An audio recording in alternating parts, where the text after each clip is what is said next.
Hi, welcome back to Cook Like a Viking. I'm Caitlin, and here I have my daughter Gwen.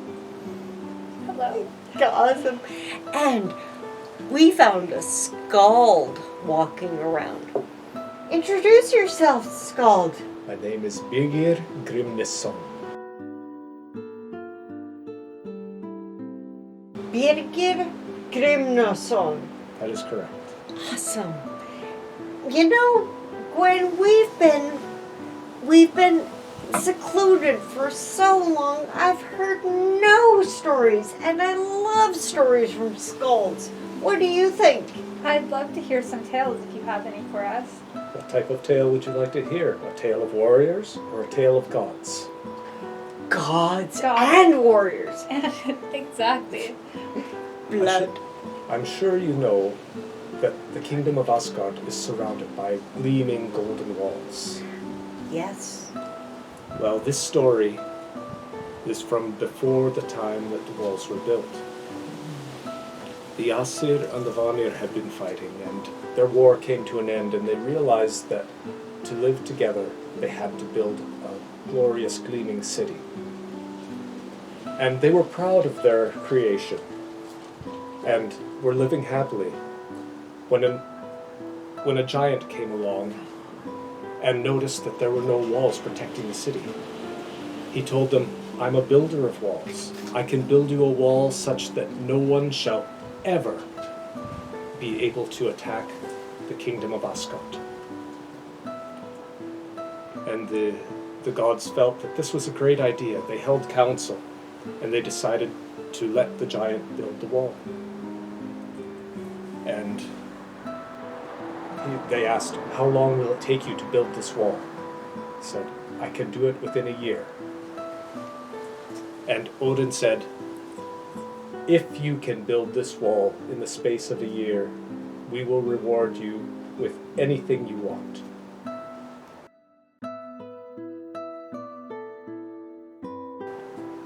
So the giant and his horse set to work. The giant gave commands, and the horse moved the heavy stones.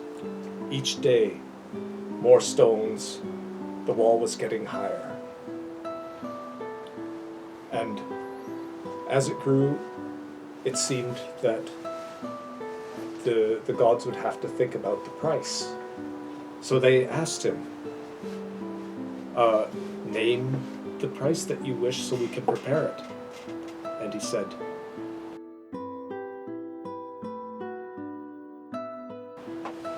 "I want Freya as my wife." Now this was certainly a horrible price to have to pay. And the gods realized their foolishness, and they had no way to get out of this. But Loki spoke up, and he said,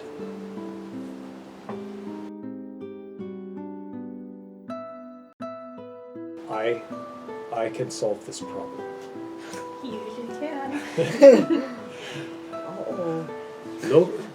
Many think that Loki is evil, but he has saved the gods from their foolishness more times than he has caused problems. He changed himself into a mare, into a shining white mare, the most beautiful of all mares. And he ran up to the horse and said, "Svadilfari," that was the horse's name, "why do you work so hard? Come into the meadow and play." And Svadilfari said, "No, I have work to do. I must continue my work." So the second night, Loki came again and pranced around enticingly, saying, "Svadilfari, why do you work so hard? There's a meadow far away and a river that we can drink from that has the cleanest water." And Svadilfari still refused, saying, "I must continue my work." On the third night, Loki came along, and he danced and pranced and twitched his tail and said, Svadilfari, why do you work so hard? And trotted away before Svadilfari could even answer. And Svadilfari looked. And then he looked at his work. And he looked at Loki twitching his tail.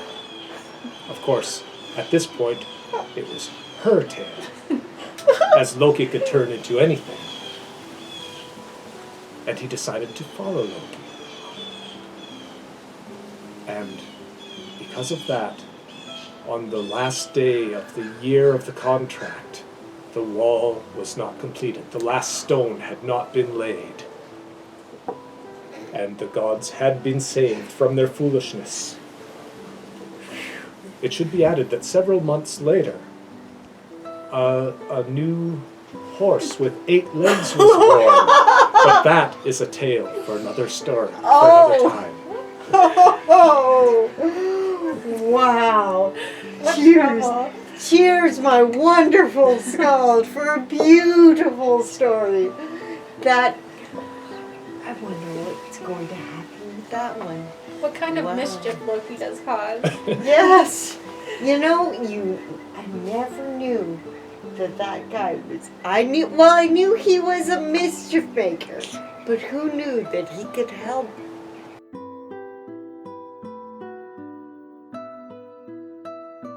Wow. Thanks for joining us today. I appreciate you being here, and join us next time on Cook Like a Viking.